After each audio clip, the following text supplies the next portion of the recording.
In the dim, oppressive shadows of a cramped apartment, in the bustling yet decaying heart of 19th century St. Petersburg, Russia, a city of grand canals, foggy streets, and stark contrasts between opulent palaces and squalid slums, a desperate young man raises an axe high.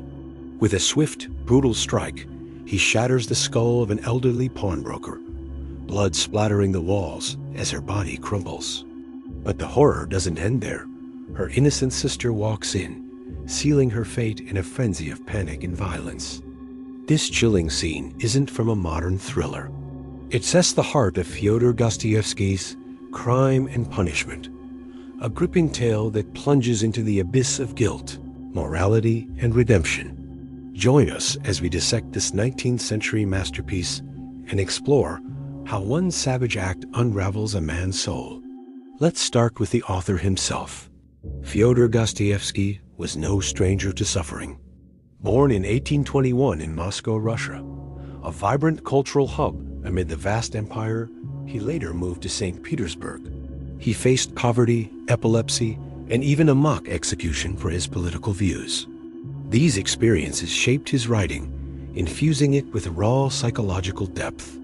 Published in 1866, Crime and Punishment emerged during a time of social upheaval in Russia's rapid urbanization, turning cities like St. Petersburg into overcrowded metropolises of poverty, and debates over morality in a changing world. The novel isn't just a story. It's a philosophical inquiry. Can extraordinary individuals transcend ethical boundaries for the greater good? Enter Rodion Raskolnikov, our complex protagonist. A former student living in a tiny, stifling garret apartment in the gritty underbelly of St. Petersburg, where narrow alleys wind through dilapidated buildings, the air thick with the smells of dampness and despair. And the Neva River's fog shrouds the city's bridges. He's intelligent but destitute, watching his family crumble under financial strain. Raskolnikov develops a radical theory. Society is divided into ordinary people who must follow laws, and extraordinary ones, like Napoleon, who can break them to achieve progress. He sees himself in the latter group. But is this philosophy a justification for his desperation, or a dangerous delusion? Pause and think.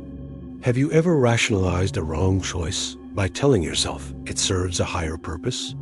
Driven by his ideas, Raskolnikov targets Alyona Ivanovna, a miserly pawnbroker who exploits the poor from her cluttered, dimly lit apartment in a rundown tenement near the bustling Haymarket Square, a chaotic marketplace in St. Petersburg, filled with vendors hawking goods, the clamor of horse-drawn carriages, and the desperation of the impoverished masses.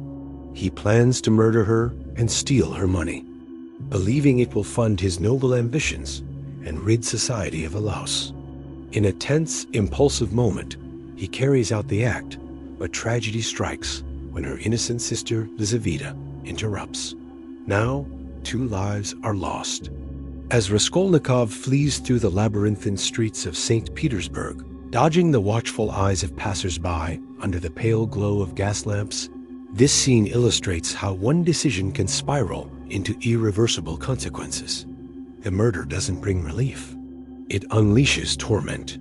Raskolnikov's mind fractures under paranoia and feverish delusions as he wanders the oppressive avenues of St. Petersburg, a city that feels like a prison with its endless canals reflecting distorted realities and crowded taverns echoing with the voices of the downtrodden. He hides the stolen goods haphazardly and behaves erratically, drawing suspicion. Dostoevsky masterfully depicts the internal punishment far harsher than any external one. Through vivid descriptions, we see St. Petersburg as a claustrophobic backdrop, mirroring Raskolnikov's crumbling psyche. Consider this. Is true punishment inflicted by society or by our own conscience? Raskolnikov isn't alone in his struggle. His devoted friend Razumikin offers unwavering support, representing reason and loyalty amid the chaotic energy of St. Petersburg's student quarters, where intellectual debates rage in modest lodgings overlooking the city's frozen canals in winter.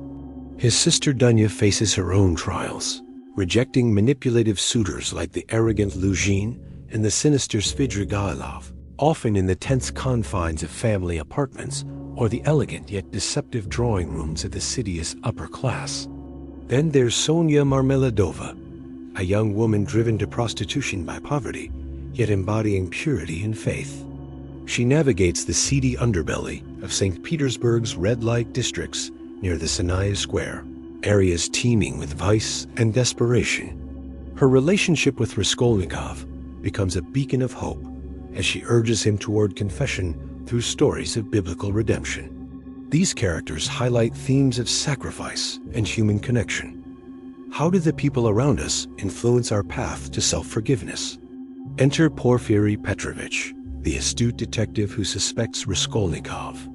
Their encounters are intellectual duels, filled with subtle probing and psychological traps, often unfolding in the stark, bureaucratic offices of the St. Petersburg police station, an imposing building symbolizing the empire's watchful authority, with its echoing corridors and dimly lit interrogation rooms.